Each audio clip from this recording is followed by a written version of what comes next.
Boa noite para vocês. Quero que vocês saibam que é estranho estar no meio da roda desse jeito, dá a impressão que qualquer hora dessa vocês vão cair de pau em cima de mim aqui, eu não vou ter para onde correr, né? Todo mundo jogando amendoim no pastor, que sonho de consumo de muito presbiteriano. Vamos confessar agora que é isso mesmo. Hoje é o nosso segundo estação desse ano e nós estamos trabalhando durante todo o ano a ideia de identidade, a ideia de parecença, ou seja, se a gente não souber com quem que a gente tem que parecer, fica difícil a gente descobrir que a gente está errado de alguma forma, ou que a gente está correndo atrás da coisa certa. E como cristãos, a gente viu isso desde o acampamento em fevereiro, há muitas forças concorrendo para apontar para a gente em que caminho a gente deve correr, em que direção a gente deve correr, que caminho a gente deve percorrer, para que espelho a gente deve olhar, que modelo a gente deve seguir. E a gente vai continuar fazendo isso por meio das estações durante esse ano. Já temos os temas de cada estação. E o primeiro de hoje, né, desconsiderando no mês passado que o reverendo Dario deu uma fundamentada bíblica para a gente na própria ideia de imagem de Deus, né, lá no Antigo Testamento, fala que nós somos criados à imagem de Deus. Então ele veio e trouxe uma base bíblica forte aí para a gente começar a compreender outras coisas. E então, dentro dos subtemas que a gente tem para esse ano, hoje nós vamos falar da nossa identidade enquanto seres políticos. Se eu fosse dar um tema, o tema seria coxinha ou mortadela? Esse tema já está aí subentendido no lanche de vocês, né? Alguns consumiram todo o lanche de mortadela, alguns acharam muito ruim, estão esperando algo mais chique. E esse tema, ele parece bem-humorado, parece um pouco engraçado, mas na verdade ele já propõe uma situação dada para nós brasileiros do século XXI. Eu falo dessas forças que buscam moldar a nossa identidade. E na nossa vida política como brasileiros, nós estamos basicamente presos a duas possibilidades de identidade política. Parece que não dá para ser nenhuma outra coisa a não ser coxinha ou mortadela. Não apenas nós temos somente dois caminhos, mas eles são caminhos excludentes. Não dá para ser coxinha e mortadela ao mesmo tempo. Não dá para ser mortadela e coxinha ao mesmo tempo.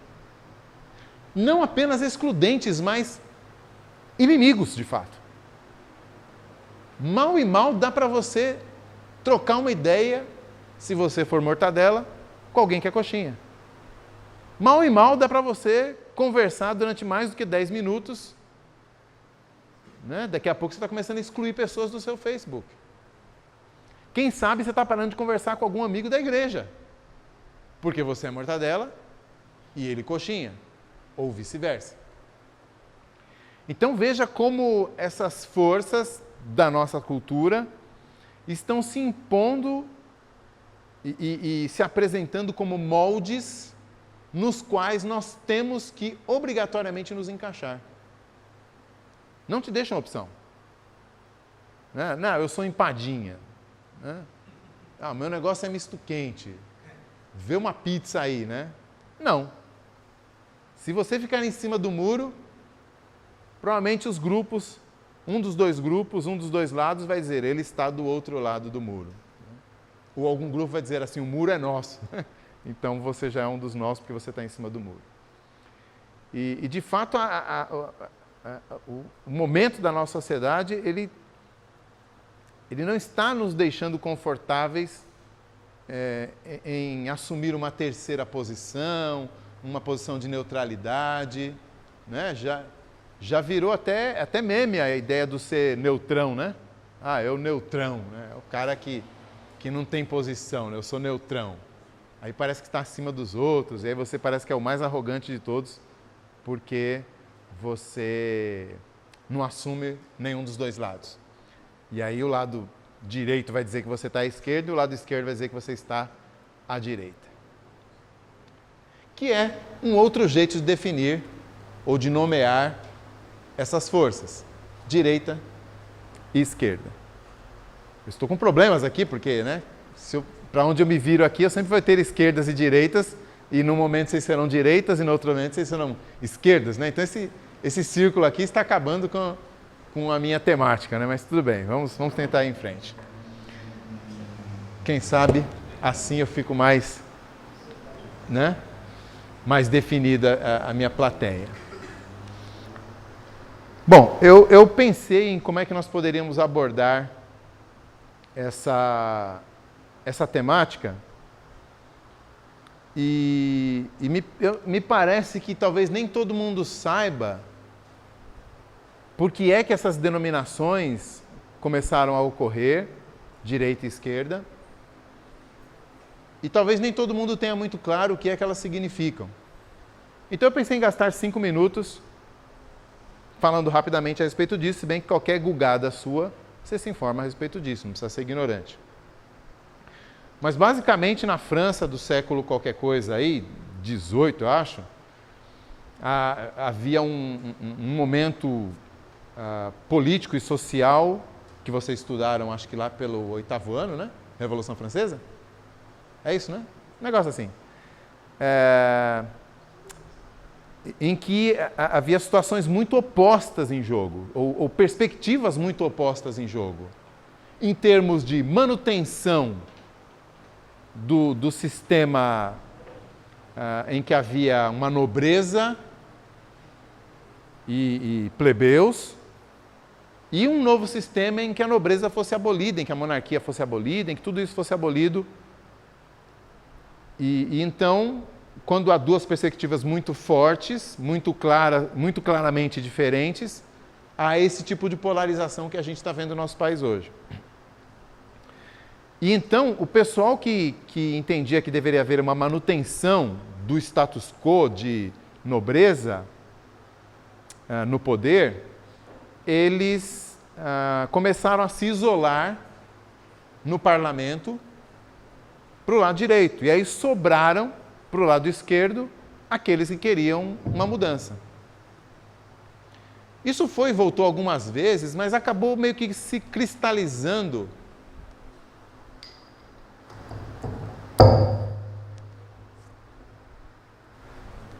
Tá precisando mesmo? Sério? Tá aqui. Bom. Então, porque aí depois ele sincroniza com esse som aqui. Tá? Só para não precisar ficar carregando. Mas valeu. Sei lá, esse pessoal da esquerda é meio... Então depois a gente deleta essa parte. Bom, então havia um claro desejo de manutenção do como estava e um claro desejo de mudança. E geograficamente a coisa ficou dividida assim. A direita o pessoal queria que se mantivesse e a esquerda a mudança. Aí a coisa foi e voltou algumas vezes, mas mesmo depois que a monarquia caiu e o sistema de nobreza caiu, houve novos desejos de mudança. E aquele pessoal que estava à esquerda querendo a mudança, que tinha conseguido a mudança, agora ficou do lado direito, porque, poxa, a gente quer que mantenha aquilo que a gente conseguiu. Então, na sua origem, a gente já vê que a questão de denominar esquerda e direita já fica um pouco frágil, né? Porque se eu sou conservador num sistema monárquico, eu sou revolucionário num sistema democrático. E vice-versa, né? Se eu conseguir de volta a monarquia, agora eu sou conservador. Então, quando a gente absolutiza essas posições, a gente está ignorando que, na verdade, elas são posições relativas, ou seja, em relação a alguma coisa. E se essa coisa muda de lugar, a gente também muda. Tá? Bom, mas como eu falei, a coisa foi andando e palavras, os termos, acabam adquirindo novos significados com o tempo.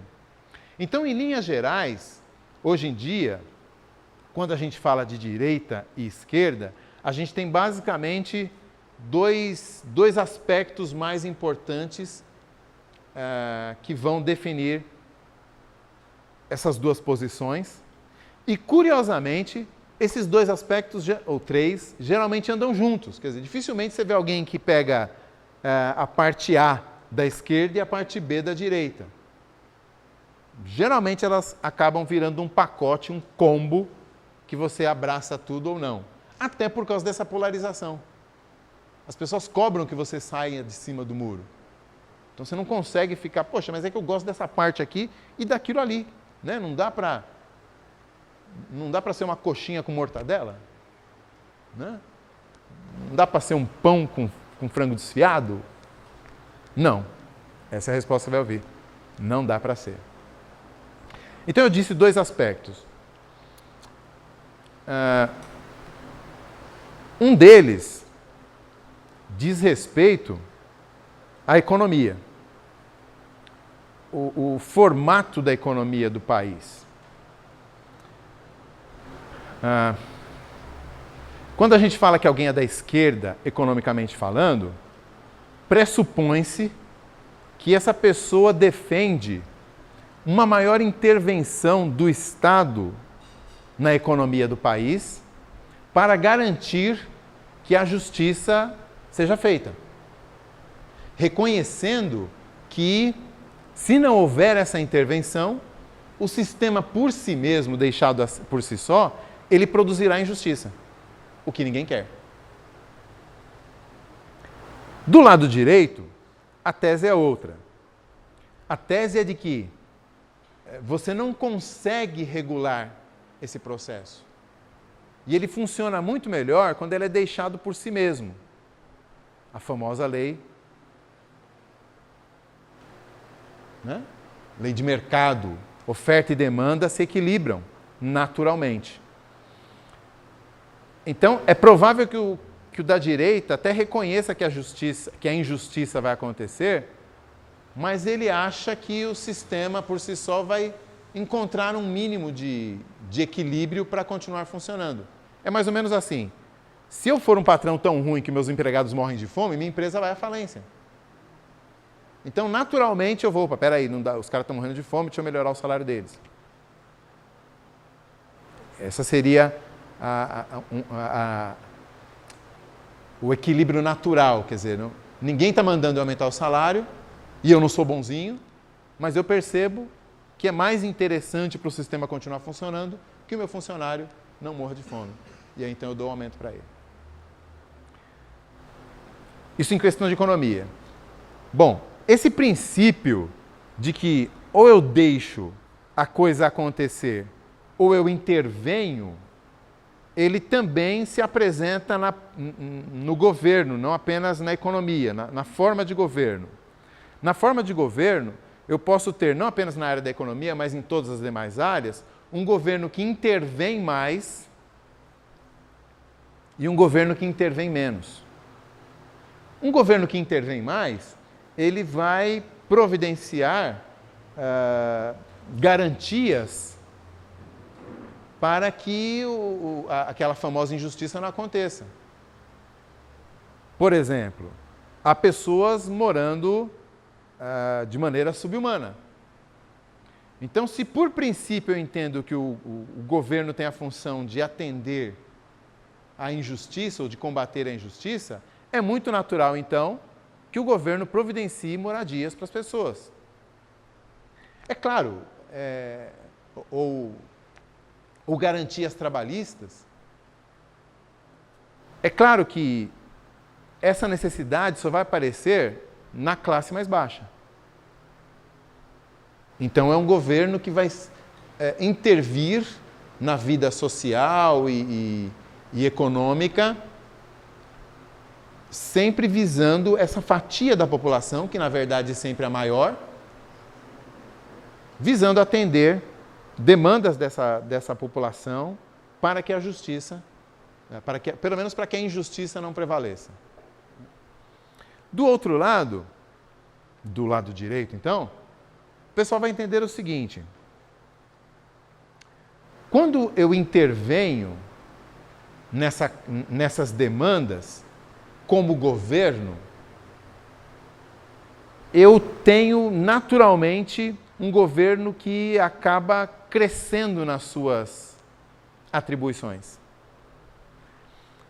Então, por exemplo, se eu preciso construir casas para aquele pessoal que está com moradia subhumana, então agora o governo também tem que ter uma construtora, tem que, sei lá, fazer tijolos ou comprá-los, tem que empregar pedreiros, tem que comprar terrenos.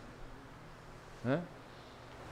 Então, inicialmente, essa não era uma função do Estado, mas agora passa, estou falando do direito agora passa a ser. E justamente por causa disso, esse governo cresce, ele demanda mais impostos para manter toda a sua estrutura, e esses impostos são cobrados de toda a população, mas mesmo que esses impostos sejam cobrados mais da população, dessa pequena faixa aqui de cima, que tem mais recursos, ainda assim, essa população é necessária para a produção da riqueza do todo. Então, se eu prejudico essa população de cima, por efeito cascata, eu acabo prejudicando a população de baixo também. Bom, eu estou tentando apresentar as duas visões de uma maneira neutra, não porque eu não tenho uma posição minha, mas porque a primeira coisa que eu queria que vocês vissem é que é possível atribuir boa intenção para os dois grupos. Os dois grupos estão intencionando uma sociedade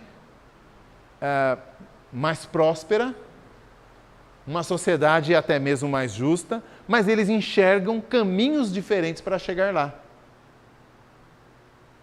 Se a gente parasse para refletir nesse pequeno parágrafo que eu acabei de fazer, antes de entrar numa briga, a respeito de questões políticas, talvez a gente tivesse brigas mais interessantes.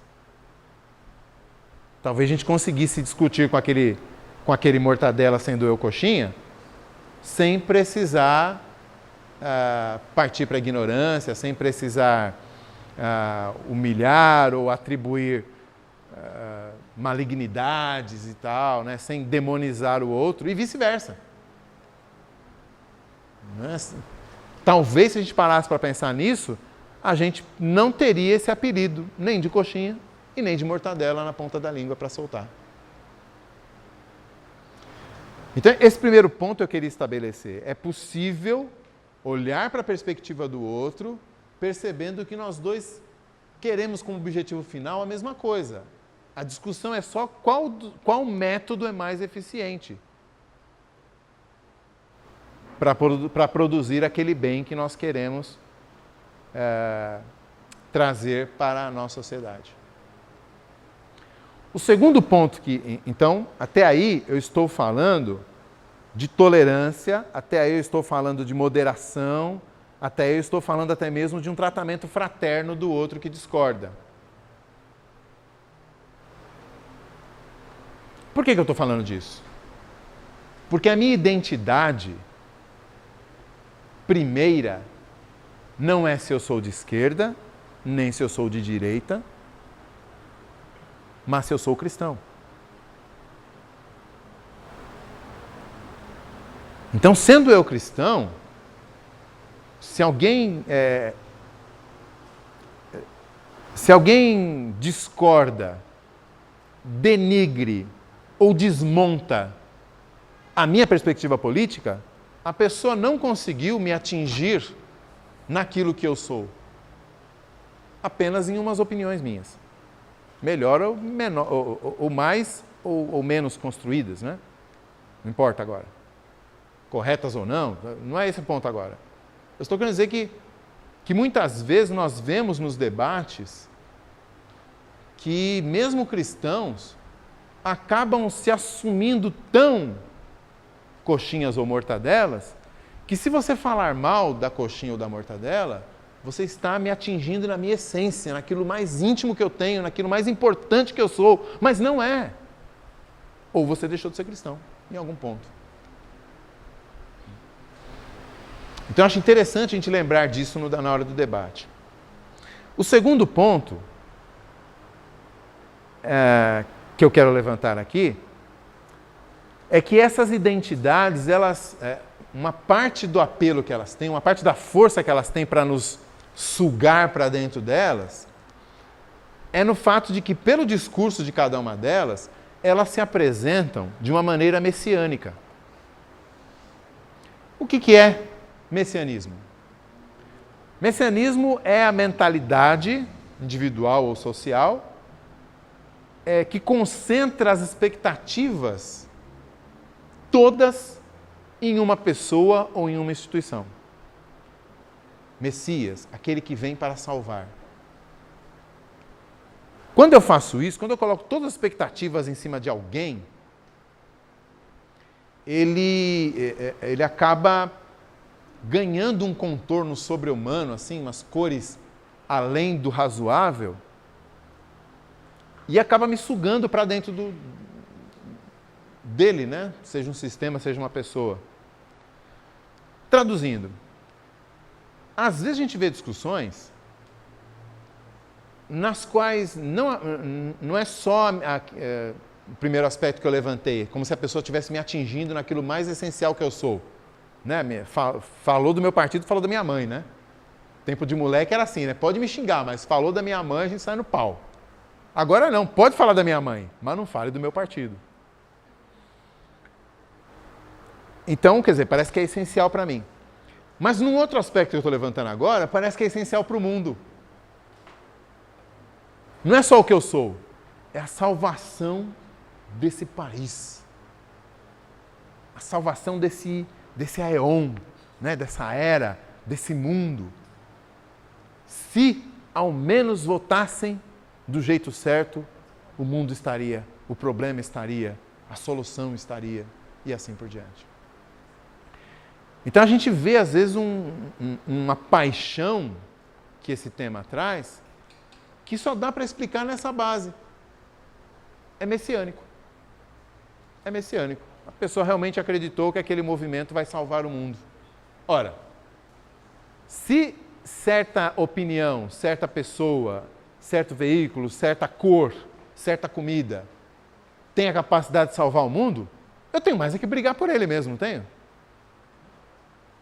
Se depende disso a salvação do país, do planeta, da cidade, então eu seria um crápula, eu seria um covarde, eu seria um verme se eu não fosse lá e quebrasse a cara de alguém por isso.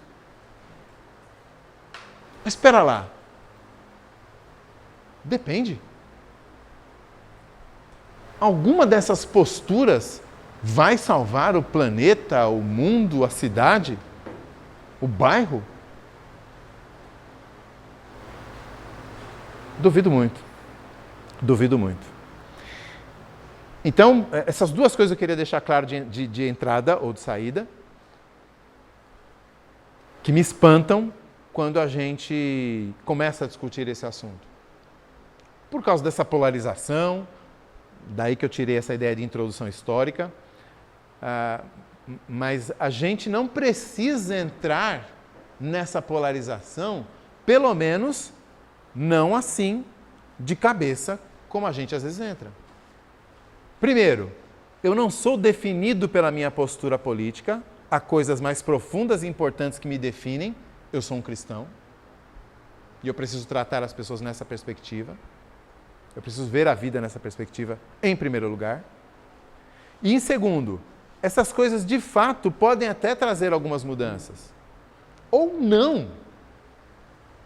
Mas uma coisa é certa, elas não vão trazer a Nova Jerusalém para a Terra. Elas com o tempo se desfarão. Elas com o tempo se desfarão. Tudo bem esses dois pontos? Prometem que vão pensar nisso no próximo quebra-pau na internet? Não prometeram? Nem essa promessa eu consegui de vocês, então tá feio o negócio. Em segundo lugar, indo para um segundo momento da nossa conversa, eu queria que vocês abrissem as suas Bíblias em Apocalipse capítulo 21.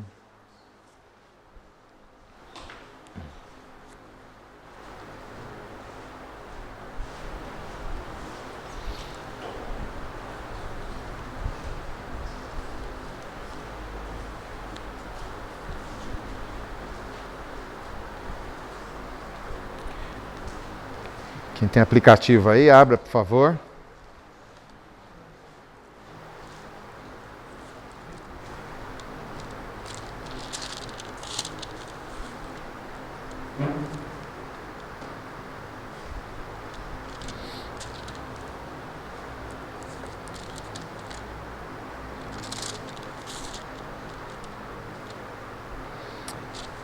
Alguém lê, por favor, para mim,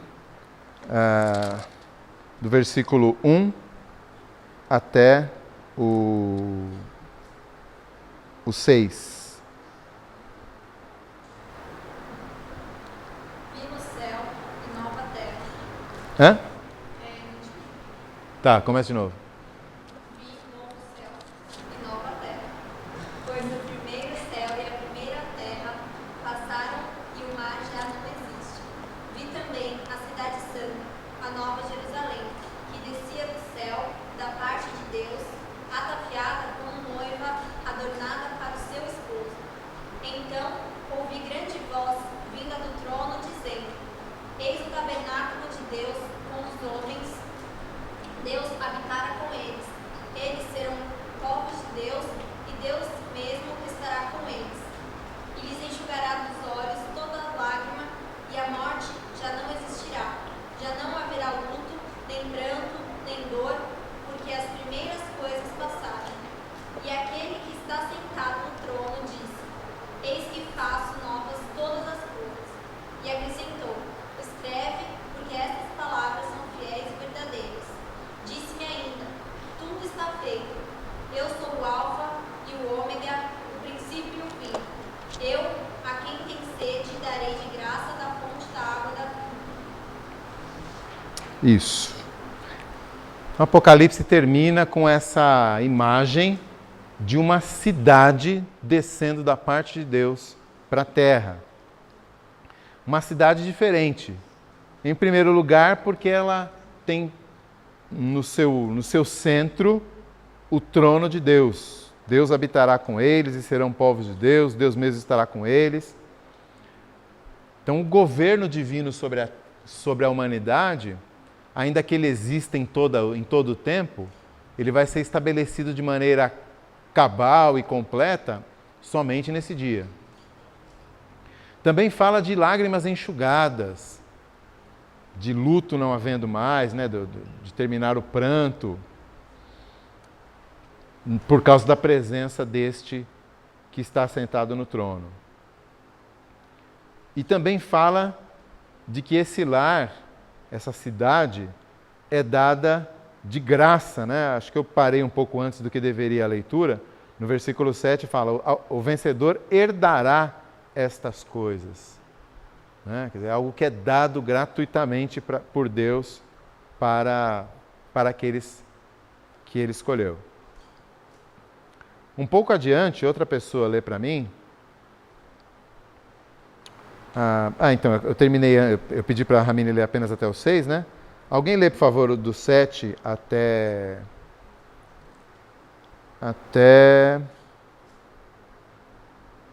o 10. Do 7 ao 10.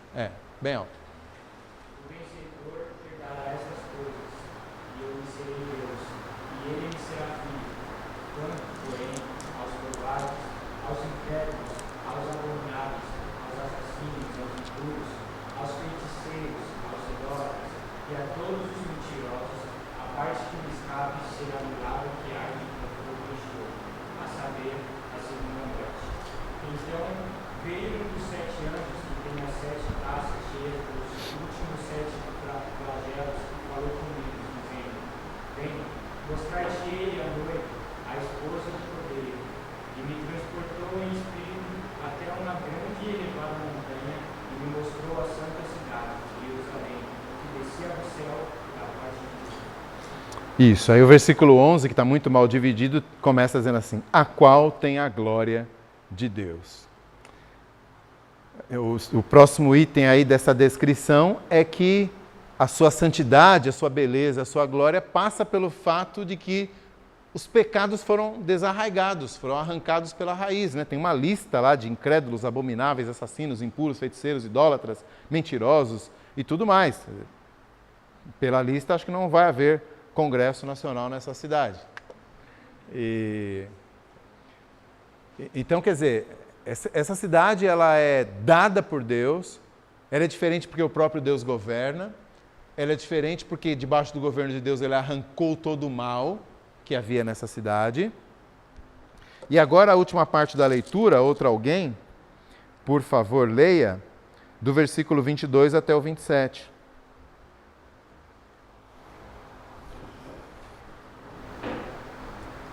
Não vi tempo algum na cidade, pois o Senhor Deus Todo-Poderoso e o Cordeiro são o seu reino. A cidade não precisa de sol, nem de lua para brilhar sobre ela, pois a glória de Deus a ilumina, e o Cordeiro é a sua candeia. As nações andarão em sua luz, e os reis da terra lhe trarão a sua glória. Suas portas jamais se fecharão de dia, pois ali não haverá noite. A glória e a honra das nações lhe serão trazidas. Nela jamais entrará algum impuro, nem ninguém que pratique o que é vergonhoso ou enganoso, mas unicamente aqueles cujos nomes estão escritos no livro da vida do Cordeiro. Isso, de novo aí a ideia de que a cidade não é contaminada pelo pecado, né? Porque ali só entram aqueles inscritos no livro da vida. De novo a ideia de que no centro dessa cidade está o trono de Deus, irradiando a sua beleza e a sua glória sobre todos os seus cidadãos. Mas ela acrescenta um aspecto interessante que geralmente a gente passa batido nesse texto. Diz no versículo 24 que as nações andarão mediante a sua luz, a luz dessa cidade, né? De Deus e o Cordeiro que estão ali. E os reis da terra lhe trazem a sua glória. E no versículo 26, e lhe trarão a glória e a honra das nações. Eu não sei se eu já tinha parado para prestar atenção nesses dois versículos. Porque eles nos dão a entender que, mesmo depois da volta de Cristo, vai haver a produção humana, a cultura humana vai continuar. Eu não sei se você é um daqueles que pensa que depois da volta de Cristo a gente vai ficar tocando harpas como anjinhos, né? O pessoal até fala que a gente vai ficar cantando e louvando a Deus, né? E na eternidade e tal. E isso é verdade num aspecto, desde que você não entenda que a adoração é apenas cantar. Né? Porque o texto está nos dizendo que as nações trarão a glória delas. A glória das nações é aquilo que elas produzem, a sua riqueza. A riqueza das nações será trazida aos pés do governante dessa cidade, para a glória dele. Então quer dizer que vai ter trampo. Né? Vai ter que ter uma indústria, vai ter que ter árvores serão cortadas. Nunca tinha pensado nisso. Cortar a árvore no céu, vai que corta a árvore do bem e do mal lá. Então, pedras serão lavradas e transformadas em edifícios. Arranha-céus. Céus? Será que vai haver arranha-céus nos céus? Carros. Poluição. Carros elétricos. Hidrelétrica. Inundação. Cara, não me pergunte como vai rolar, mas o texto está aí. Nós seremos produtivos. Na verdade, mais o contrário ainda do que a gente costuma botar na cabeça. Imagine a produção. Vamos pensar no nosso paizinho. Imagine, eu vou dar um exemplo mais óbvio de todos, porque você provavelmente já andou imaginando isso. Imagine todos esses trilhões sem corrupção. Imagine, já olhou no impostômetro lá na Rua Boa Vista?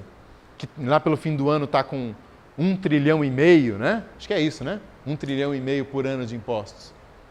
Imagine se tudo isso fosse exatamente dedicado para aquilo que ele deve ser dedicado. O país já seria diferente. Agora, tente ampliar isso. Imagine um mundo no qual toda a grana usada na pesquisa de tratamentos para câncer pode ser usada para outras coisas. Toda a grana usada em armamento, em segurança. Imagine esse mundo. Imagine um mundo no qual não há mentirosos. Já assistiu aquele filme? O Mentiroso? Tem dois, né? Um é do Jim Carrey, que ele não consegue mentir durante um dia, parece, né? Ou uma hora, sei lá, e ele é advogado. A gente sabe que para advogado esse negócio de não mentir é complicado, né? Porque eles são pecadores como qualquer um de nós. Certo? Então, né? Então fica complicado. Mas tem um outro filme em que um mundo fantasioso é criado, no filme, no qual ninguém inventou a mentira ainda. Já assistiu esse, não? É a mentira também, não? O primeiro mentiroso, a tradução foi essa, né? Então, é um mundo onde ninguém inventou a mentira ainda. Então o cara chega para a menina e fala assim, e aí, você gostaria de tomar um drink comigo? Ela, não. Aí ele, por quê? Você é feio e baixinho e parece que você não tem muita grana. Eu vi o carro que você encostou lá, então acho que não vai rolar. Ele, tudo bem, eu vim só para desencargo de consciência, eu sabia que não ia rolar mesmo. Ele, então tá bom, tanto mais, cada um vai para um lado, tranquilo, né? E aí um cara resolve mentir. E ele vira o dono do mundo, né? Porque as pessoas não sabem ainda o que é mentira, então elas acreditam. Ele chega no caixa do banco e diz assim, eu quero sacar $500, né? Sei lá qual é o dinheiro de lá. E aí a mulher fala assim, no sistema está dizendo que você não tem $500 para sacar. Ele fala assim, não, eu tenho sim. Ela, sério? Então deve estar com defeito. Dá, ué. Se não existe mentira, ele só pode estar falando a verdade, né? Bom, eu só tô lembrando disso porque a gente não consegue nem imaginar o que é um mundo em que não há mentirosos, em que não há ladrões, em que não há dolo nenhum. Pode acontecer de alguém subir numa árvore e cair e quebrar a perna? Pode, vai ter médico então, né? Vai ter ortopedista, vai ter enfermeira, né? Razoável pensar. Vai ter lixeiro? Vai ter lixeiro, pô. Mas, né? Você vai comprar uma maçã e não vai ter embalagem na maçã? Você vai comer a embalagem? Não, de repente vão inventar uma embalagem que você come, né? Mas de qualquer forma, depois que você comer a embalagem, alguma coisa vai acontecer, né? Noramin, né? Alguma forma de lixeiro vai ter que ter, né? Mas, voltando aqui, é um mundo tremendamente produtivo, rico. Talvez as nossas melhores ficções científicas só arranhem as possibilidades deste mundo que nós encontraremos na volta de Cristo. Agora eu quero que você se lembre do seguinte. Quando Deus criou o homem, Ele colocou o homem num jardim. E a coisa degringolou. A queda. O problema do homem começou ali. Mas antes de haver o problema do homem, havia o potencial do homem. Eu não vou repetir isso porque o reverendo Dario falou disso no mês passado. Se você não estava, acesse lá a página da UMP, da IPVM no Face, e tem lá o link para a palestra dele. É bem legal, está no YouTube completa. Bom, então o potencial gigantesco do ser humano, Deus colocou num jardim. Não para que continuasse um jardim, mas para que essa cidade aqui aparecesse. Essa cidade tinha que ter aparecido. Eu não sei quanto tempo ia demorar, mas certamente não esses milhares de anos que a gente está aqui pisando na própria caca, né? Mas por causa do pecado, essa cidade ainda não apareceu. Mas Deus promete desarraigar todo o pecado, de novo estabelecer o seu trono no centro da cidade, e essa cidade vai florescer novamente. Não é magicamente, Deus não vai jogar um pó de pirlim-pim-pim e as coisas vão ficar bonitas. Nós é que vamos trabalhar e vamos trazer à tona, à superfície, essa cidade linda que está descrita aqui. E aí, enquanto você está pensando que eu perdi completamente a linha de raciocínio, saí completamente do tema, né? E já pode fazer uma mente livre e ir embora. Não, o que eu quero dizer é o seguinte. Quando os seres humanos olham para o mundo como ele é e dizem, deveria ser melhor, eles não estão fazendo nada mais e nada menos do que expressando esse anseio por essa cidade que ela vem. Ela vem. Deus prometeu. Eles não estão nada mais do que se angustiando por essa cidade que está aqui. Há no coração do homem, Paulo diz lá na carta dele aos Romanos, que ela na verdade é um anseio de toda a criação, que geme até que isso aconteça, que anseia até que isso aconteça. E se é toda a criação, muito mais nós, né? Que somos não só os responsáveis por essa desgraça toda, mas somos o centro daquela cidade que vai vir. Então, quando o cara da esquerda, voltando para o nosso tema, quando o cara da esquerda fala, não era para ser assim, tem que ser daquele jeito. E quando o cara da direita fala, não era para ser assim, tem que ser daquele jeito, eles dois estão expressando essa natureza humana que anseia por outra coisa, que não é o que a gente tem. É natural. Agora, para toda solução, eu preciso de uma correta análise do problema. Um remédio precisa de um diagnóstico preciso. Então, para a gente perceber quem é que aponta na direção correta desses dois grupos, a gente tem que, não tem outro jeito, começar com o diagnóstico. Qual desses dois, esquerda ou direita, está fazendo o diagnóstico mais preciso?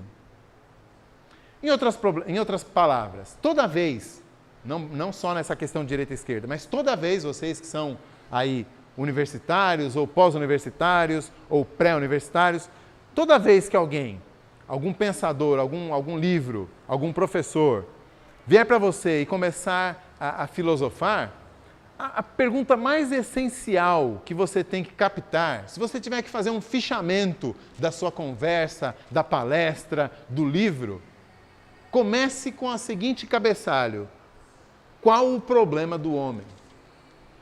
Ou melhor, o que é o ser humano? Qual o seu problema? Se você conseguir responder essas duas perguntas a partir da palestra, do livro, da aula, da conversa, então você tem condições de pegar essas respostas, comparar com a Bíblia e fazer uma crítica do pensamento desse cara na base, na raiz. O que é o ser humano? Ele é um acaso? Ele é um animal que conseguiu usar o polegar opositor? Ou conseguiu dominar uma linguagem complexa? Ele é um ser social e que estabelece um contrato de relacionamento para poder conviver? O que é o ser humano? E qual o seu problema? Ele não tem problema nenhum? O seu problema é que ele está preso à sua animalidade da qual ele veio?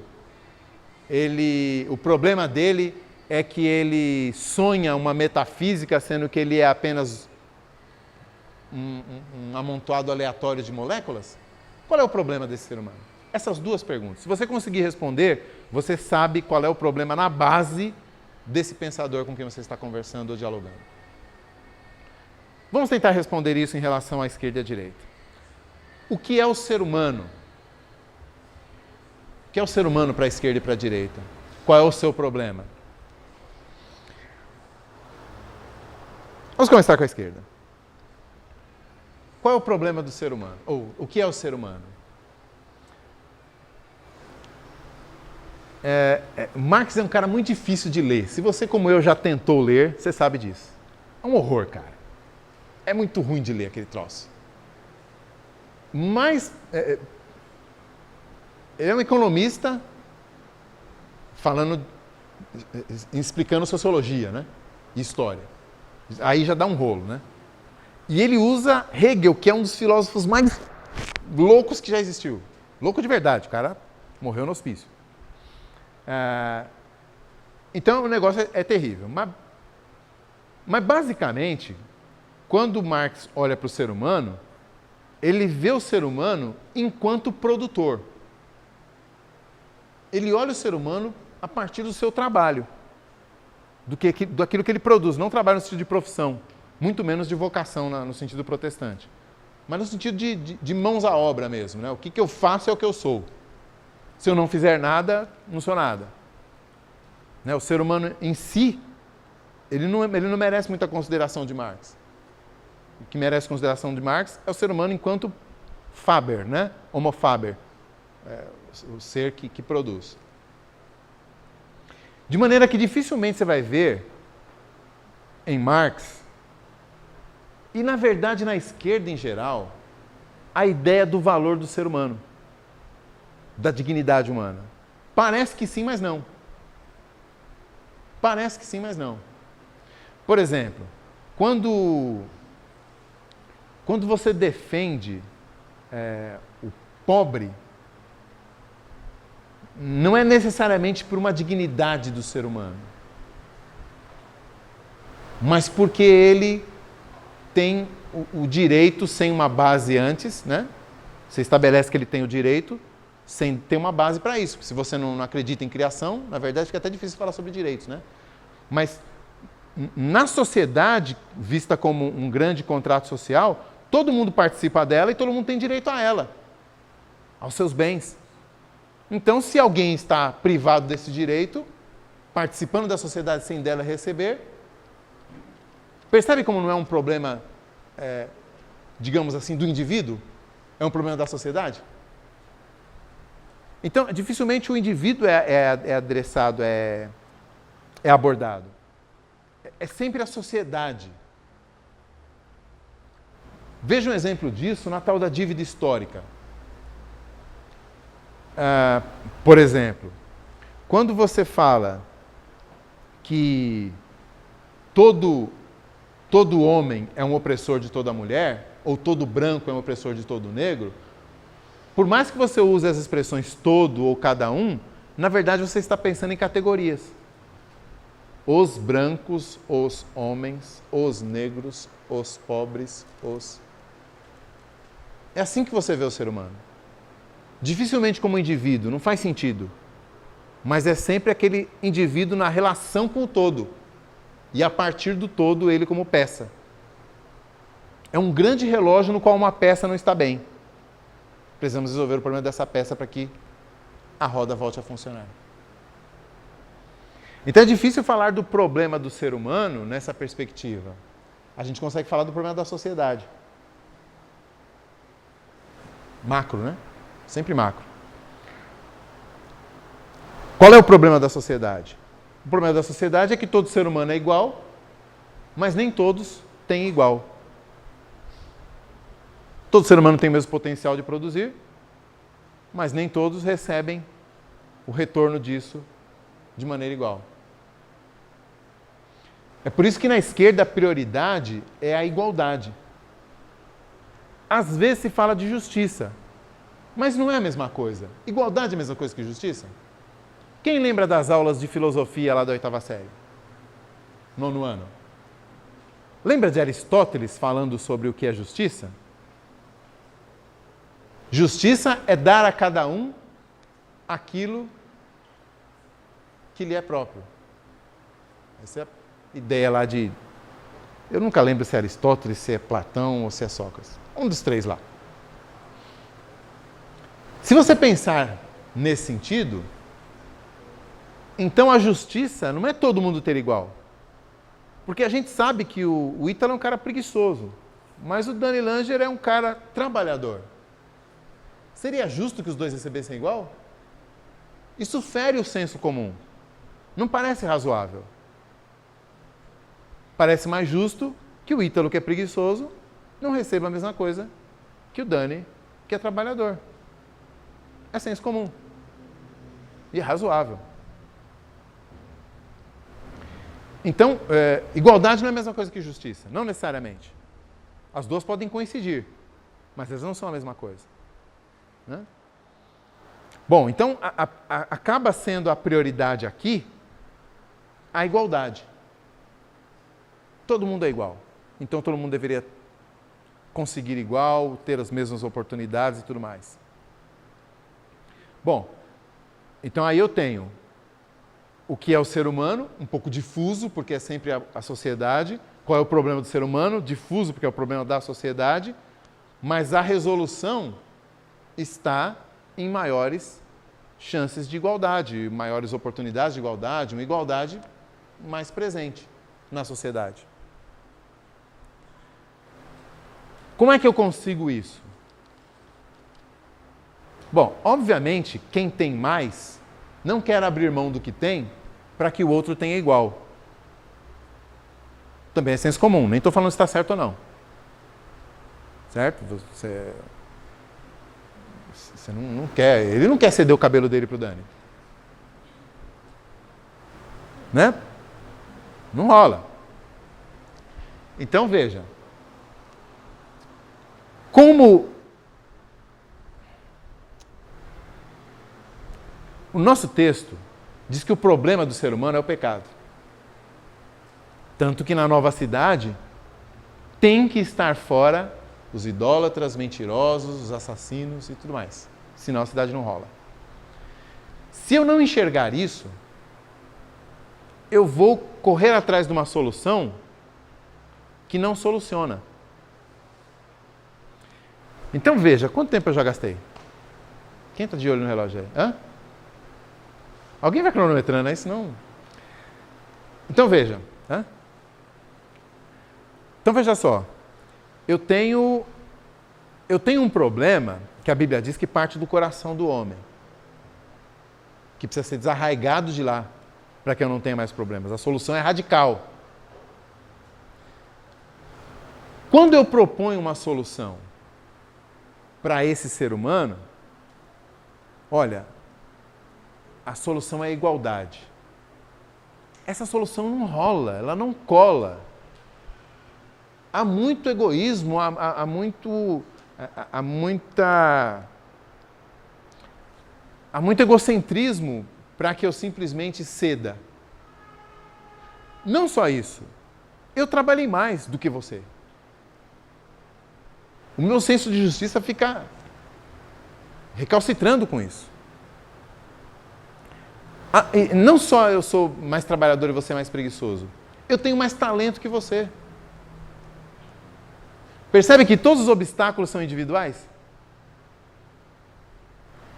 Quando eu ignoro que o ser humano é um indivíduo, quando eu penso só no coletivo, eu proponho uma solução que, de fato, quando eu vou aplicá-la, eu não consigo aplicá-la naturalmente. Qual é a única solução? Força. Se eu creio que a igualdade é o bem e a solução para o problema, lembra que eu falei no começo? Eu seria um crápula se eu não forçasse ela. Tem mais é que forçar mesmo. Então, claro, em alguns regimes totalitários isso já aconteceu na base da força mesmo, né? Fuzil e metralha e tal, e prende quem discorda e tudo mais. Não vamos a tanto. Mas, de qualquer forma, como a solução é antinatural, em termos de indivíduo, é necessário que o Estado imponha essa solução. O Estado tem que chegar lá e falar assim, gente, é o seguinte, tem que ter, vou passar uma lei aqui e a partir de agora é assim. Se você tem 2 carros, o outro tem que ter um dos seus carros. Se você tem um tênis Nike, você tem que, né, sei lá, você tem 2 Nikes, você tem que dar o seu Nike para o outro que só tem um ASICS, né? Tem que dar o seu Nike para ele. Então veja, a partir do problema que eu enxergo e da forma como eu enxergo esse problema, eu chego a uma solução e essa solução, por não ser natural, ela acaba tendo que ser imposta. Vamos do outro lado.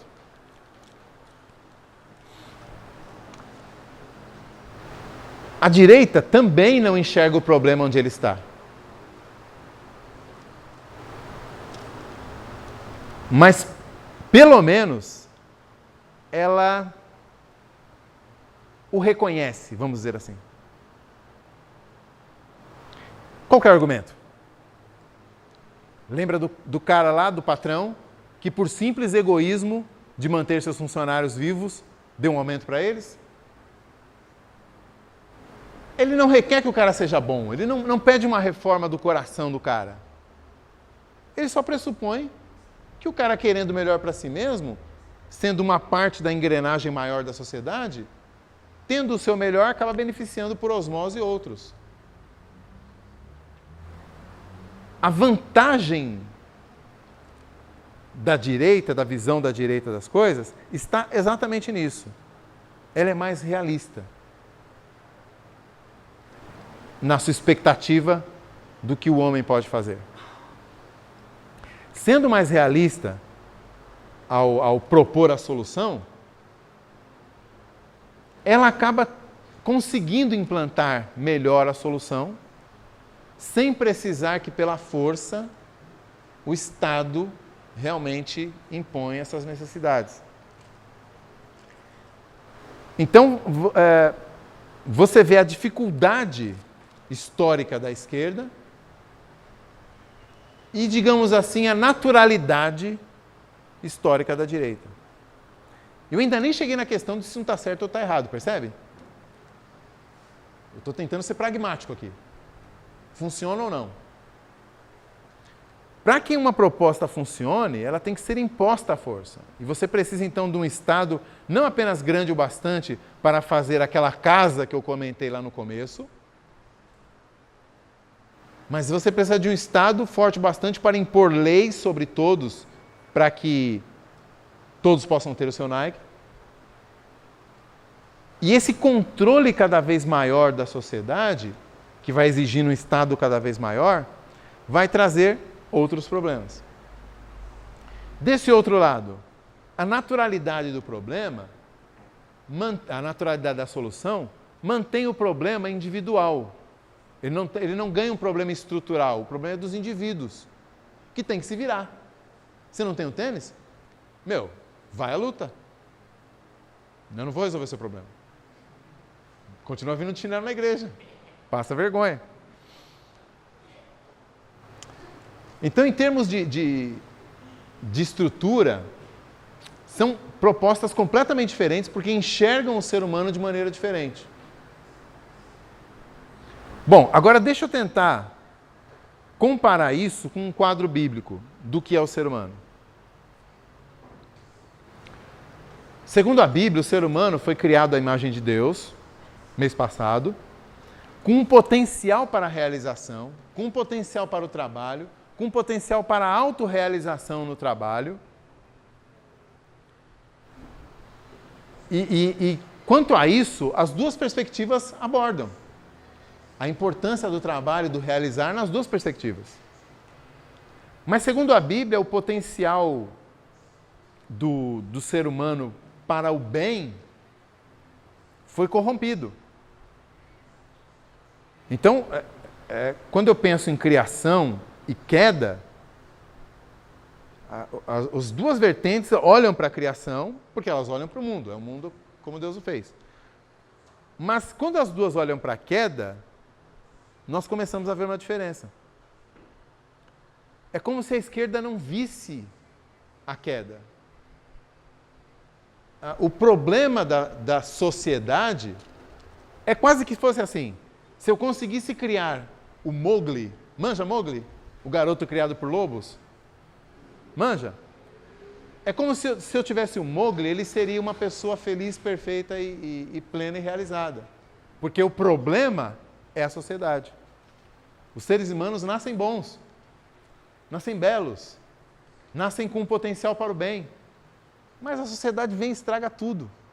Então a gente precisa corrigir essa sociedade, impedir a sociedade de fazer mal para esse indivíduo. Da perspectiva bíblica, o problema nasce com o Mowgli. O Mowgli talvez só não tenha tido mais oportunidades de manifestar esse problema, mas assim que der chance, ele vai soltar. Então, o liberalismo econômico e político, ou a gente está chamando aqui de direita, ele tem esse ponto positivo no sentido de que ele é mais realista quanto à situação atual do homem, de queda. Ele não sabe o que é isso. Ele não sabe o que é queda, não sabe, não leva em consideração isso.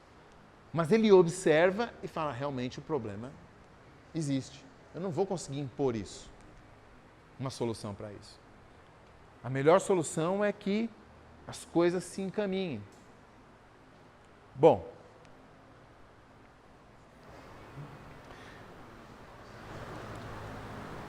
então nós temos aí uma visão do que é o ser humano, do seu problema, e uma solução para esse problema. Problemas diferentes, visão de homem diferente, soluções diferentes.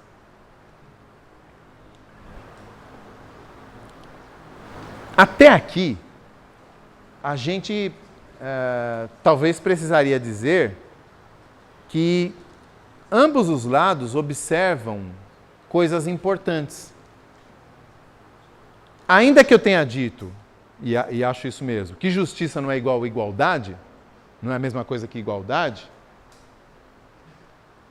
com certeza, justiça também não é a mesma coisa que profundas desigualdades.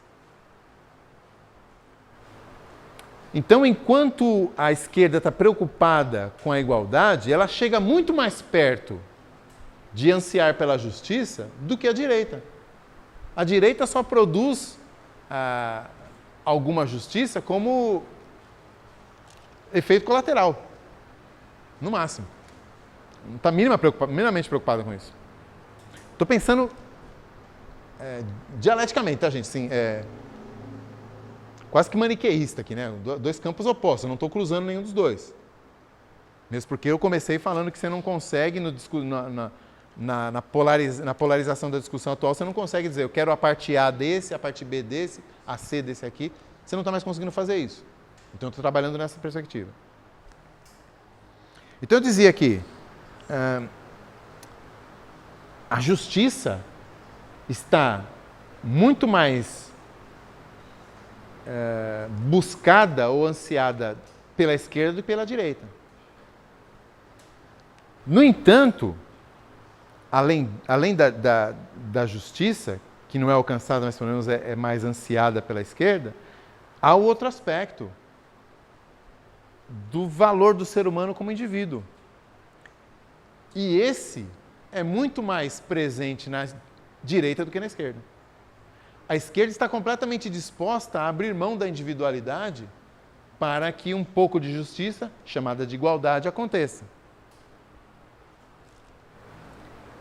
O teu sucesso pessoal, o profissional, ou o seu status, ou aquilo que te diferencia em termos de talentos e oportunidades, tudo isso pode ser colocado na lata do lixo desde que você consiga um pouco mais de igualdade.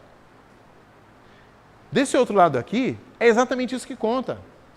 Você como indivíduo. Dá até a impressão que a direita enxerga a ideia de imagem de Deus.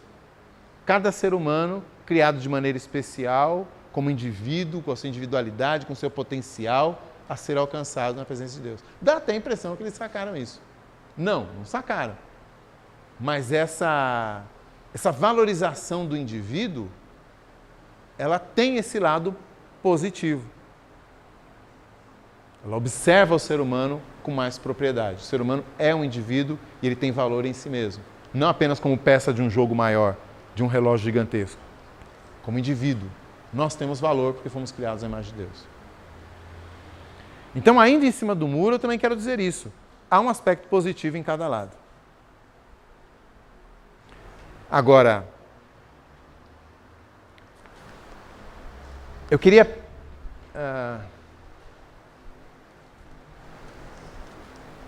levar vocês a pensar no seguinte. Já que eu comecei dizendo que a minha identidade não é nem coxinha nem mortadela, mas cristão, a minha identidade não é coxinha nem mortadela, é pão e vinho. Dentro dessa minha identidade, como é que eu posso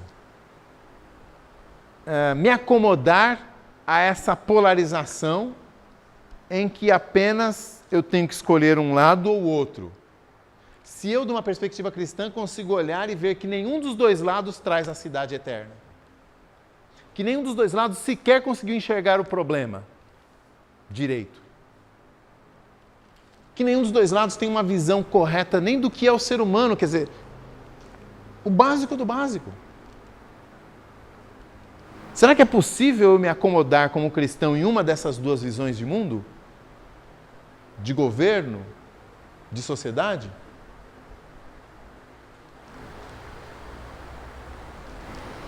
Eu acho que não. Eu acho que não. Eu acho que a gente precisa estudar muito. Eu acho que a gente precisa saber muito. Muito mais do que os nossos colegas de faculdade. E, se pá, mais do que os nossos professores de faculdade. O que também não é difícil, porque, né? Hoje em dia a formação não está muito boa. Mas a gente precisa disso. Para que a gente possa, de fato, nem apenas pegar o A, o B e o C, mas montar aqui. Nem é no meio, tá? Não estou falando de ser de centro, não. Eu estou falando de ser cristão. De buscar uma forma de ver o mundo, a sociedade, na qual não apenas a igualdade seja buscada. Porque esse não é um anseio bíblico. Quando você vê, por exemplo, a sociedade no Antigo Testamento, você tinha a ordem para que os ricos não fossem tão gananciosos a ponto de colherem tudo que havia na sua plantação, mas deixar as beiradas. Manja, tipo, a tua macieira está bem ali na sua cerca. Aí tem umas maçãs que estão meio que do lado de fora. Aí você vai lá e sobe e arranca tudo. Não, deixa lá, cara. Você está colhendo... as suas abóboras, e aí uma cai no chão, aí você, caiu no chão, né, cara? Rachou. Não vou pegar, não. Deixa aí para alguém que está precisando. Esse era o sistema. Então veja, tem o rico? Tem o rico. Tem o pobre? Está lá. Mas a lei visava que o rico não fosse tão ganancioso que deixasse de observar a necessidade do pobre. E que o pobre não fosse tão miserável a ponto de morrer de fome ou passar a roubar. Esse era o sistema do Antigo Testamento. Na igreja, no Novo Testamento, é parecido. Tem os irmãos que não têm o que comer. E eu tenho um terreno encostado lá. Nem reforma agrária. O cara vai lá e vende o seu terreno e dá para os apóstolos darem comida para os irmãos que estão com fome. Havia o rico que vendia a casa, e havia o pobre que não tinha comida. Os dois se encontram não na igualdade, mas no amor. É o amor que produzia a justiça, não o Estado. Então eu não posso simplesmente achar que a mão do mercado vai resolver tudo, mas também não tenho a mínima condição de achar que a mão do Estado vai resolver tudo.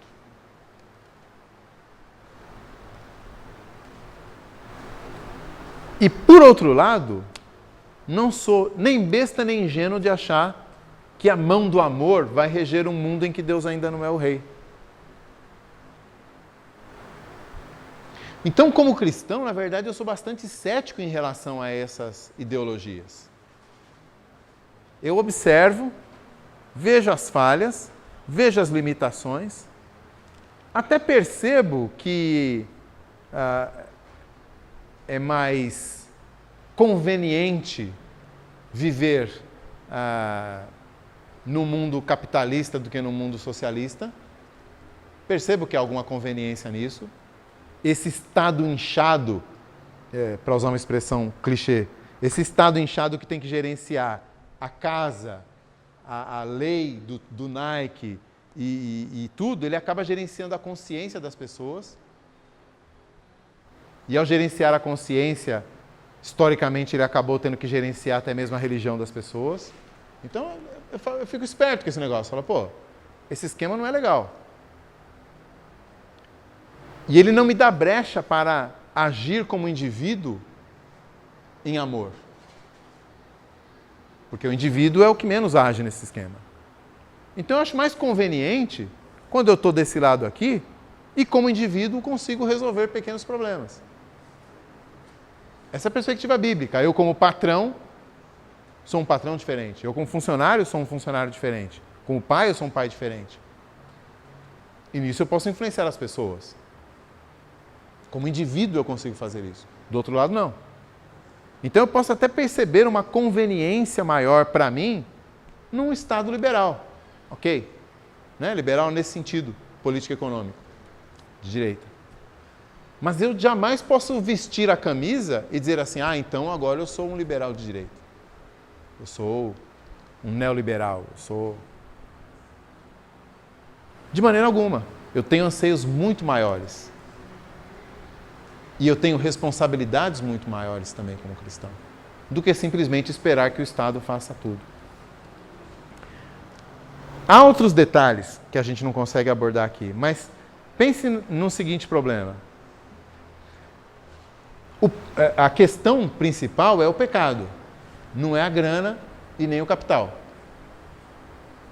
A questão principal é o pecado. Olha o problema que eu arranjo quando eu acho que o problema é só a grana e o capital. Porque eu faço uma lei para o desfavorecido. Como se o desfavorecido fosse um ente de bem, fosse um anjo. Porque se eu não entendo a ideia de pecado, se o meu problema é só a opressão, o mal está só em quem oprime, nunca está em quem está oprimido. Outro exemplo bobo para vocês. Quantos dirigem aqui? Alguns dirigem. Tá. Até um tempo atrás, como motorista, você chegava lá e o pedestre é que tinha que se virar para pular na faixa de pedestre quando você estava passando. Quem mandou não olhar? Algumas leis foram mudadas, o Estado determinando, e agora você tem a preferência do pedestre. E a partir de algumas multas, à força, isso começou a virar um hábito nosso. Prioridade do pedestre. Isso é legal ou não é?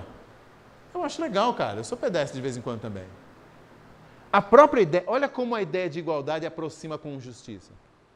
A própria ideia de que o mais forte dentro do carro protege o mais fraco sem carro, é uma ideia razoavelmente cristã.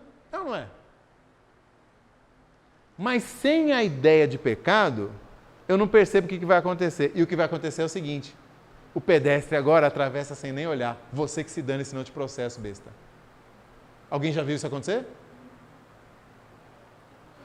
Nunca viu isso? A rodo. O cara vai, tô aqui, faixa de pedestre, tô no meu direito. E é devagar, hein? Né? E, se o cara passa por cima de mim, eu processo ele, né? Nem que seja da UTI, eu meto um processo nele. Eu estou dando um exemplo bobo, mas isso se repete em várias outras leis em que você está tentando promover a igualdade sem considerar a maldade no coração do oprimido. Pense nas leis, por exemplo, de reforma agrária. Eu não estou dizendo que a lei em si é ruim, eu estou dizendo que a lei é feita sem considerar, obviamente, que o pecado está no coração. Divide a humanidade entre os bons e os maus, então para os bons tudo. Mas não é assim a verdade. Então essa solução ela sempre vai esbarrar na realidade, a dura realidade que não muda.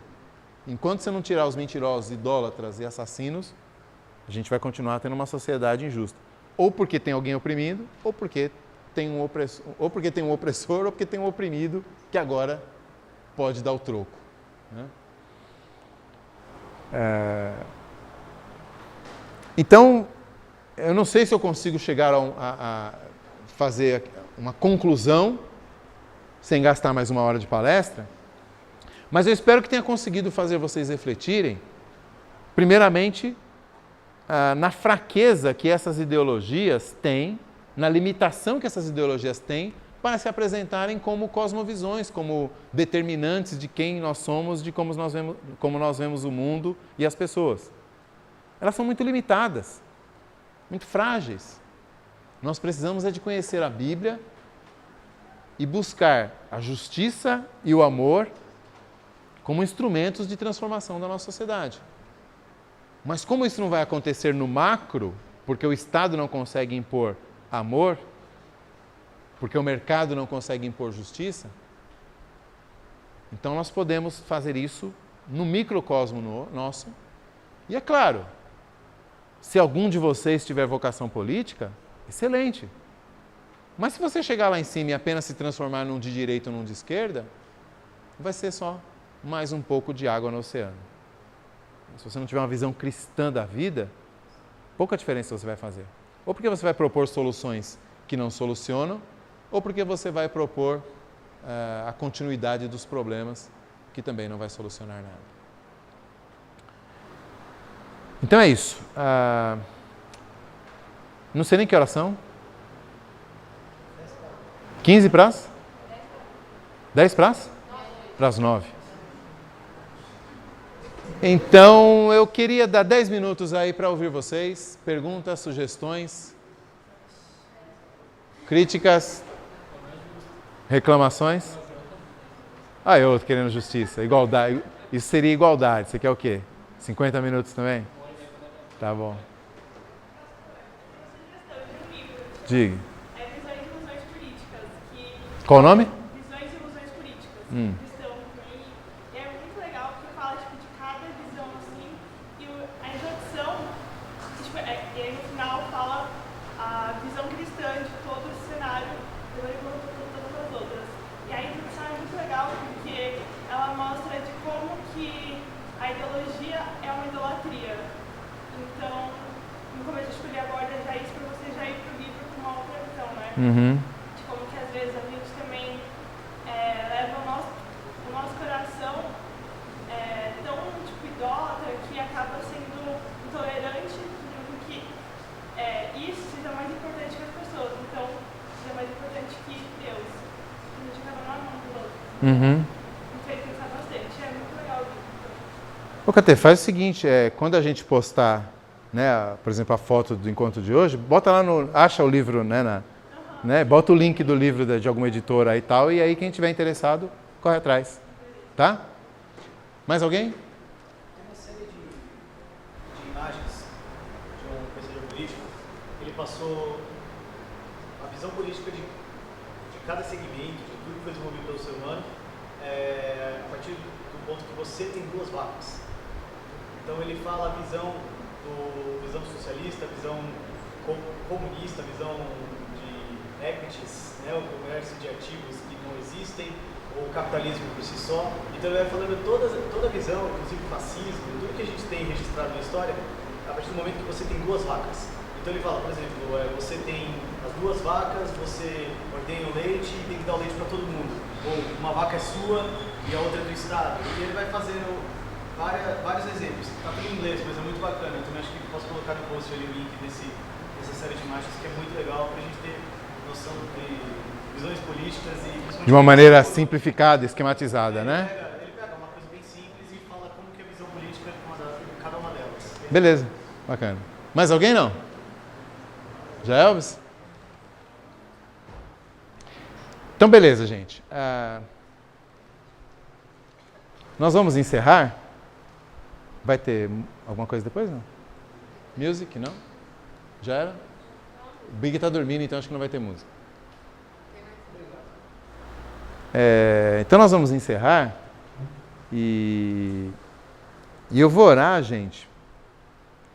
Orar pelo nosso país. A gente está trocando ideia sobre política, né? A gente precisa orar pelo nosso país. Se a gente realmente acreditar, o que a Catê falou, né? Quando eu mencionei o messianismo, né, dessas ideologias, e é muito fácil a gente começar a embarcar nessa ideia e achar que realmente a salvação está nisso e brigar por isso, vestir a camisa como se fosse um time. E a gente precisa lembrar, né, que a salvação está no Senhor. E às vezes a gente pode fazer muito mais pelo próximo, abrindo mesmo, tirando o escorpião do bolso e ajudando, e tirando a trava da língua e falando de Cristo. Às vezes a gente não faz isso e quer mudar o mundo se a gente não evangeliza quem está perto da gente, né? Vamos orar e depois o pessoal toca ou vocês tocam e depois a gente ora? Hã? Pode orar. Pai Santo e querido, queremos, ó Deus, em nome de Cristo Jesus, Pedir ao Senhor que tenha misericórdia da nossa nação, ó Deus. Pedir ao Senhor que dê graça, Pai, para os momentos críticos que estamos atravessando, ó Deus. E que o Senhor traga mais amor e mais justiça, Senhor. Não apenas uma justiça social, mas de fato uma justiça espiritual, ó Deus, que proceda de corações transformados, ó Deus, que anseie por relacionamentos mais justos, ó Pai, tanto relacionamentos pessoais quanto institucionais, ó Deus. Enfim, Pai, queremos te pedir que os nossos governantes, os nossos legisladores, os nossos juízes, ó Deus, sejam pessoas conscientes do papel importante que o Senhor entregou na mão de cada um deles, ó Deus, e que eles não usem esses papéis importantes apenas para proveito próprio, mas que eles tenham um lusco-fusco, uma faísca, Deus, da consciência de que responderão diante do Senhor, ó Deus, pelo mau uso que fazem do cargo que o Senhor permitiu que eles alcançassem, Senhor. Também queremos, ó Deus, te pedir que o Senhor levante uma nova geração, ó Deus, de governantes, políticos, de legisladores, de juízes, ó Deus, comprometidos, Pai, com princípios cristãos, ainda que eles não possam até não ser cristãos, mas comprometidos, Pai, com princípios cristãos de amor e de justiça, Senhor. E que possa haver uma transformação, ainda que seja parcial, da nossa nação, ó Deus. E por fim, Pai, queremos te pedir que possamos, como teu povo, Pai, ser sal e luz também nessas questões, ó Deus. Que tenhamos não apenas um governante evangélico, Pai, mas que tenhamos homens cristãos envolvidos na direção do nosso país, ó Pai. Olhando para alvos mais elevados, Senhor, da Tua palavra e da Tua vontade, e conduzindo a nossa sociedade para alvos mais justos também, ó Deus. É isso que nós te pedimos, ó Pai, e queremos colocar nas Tuas mãos as nossas vidas, as vidas dos nossos jovens, esses que estão aqui, outros que não vieram, para que o Senhor desperte, Pai, esse chamado importante e use, capacite e use a vida deles para a melhoria da nossa vida, Senhor. Nós oramos pela paz de Jerusalém, pela paz do Brasil, sabendo que na paz do Brasil nós também teremos vida pacífica, Pai. E oramos porque reconhecemos que isso só pode vir das Tuas mãos. Em nome de Cristo. Amém.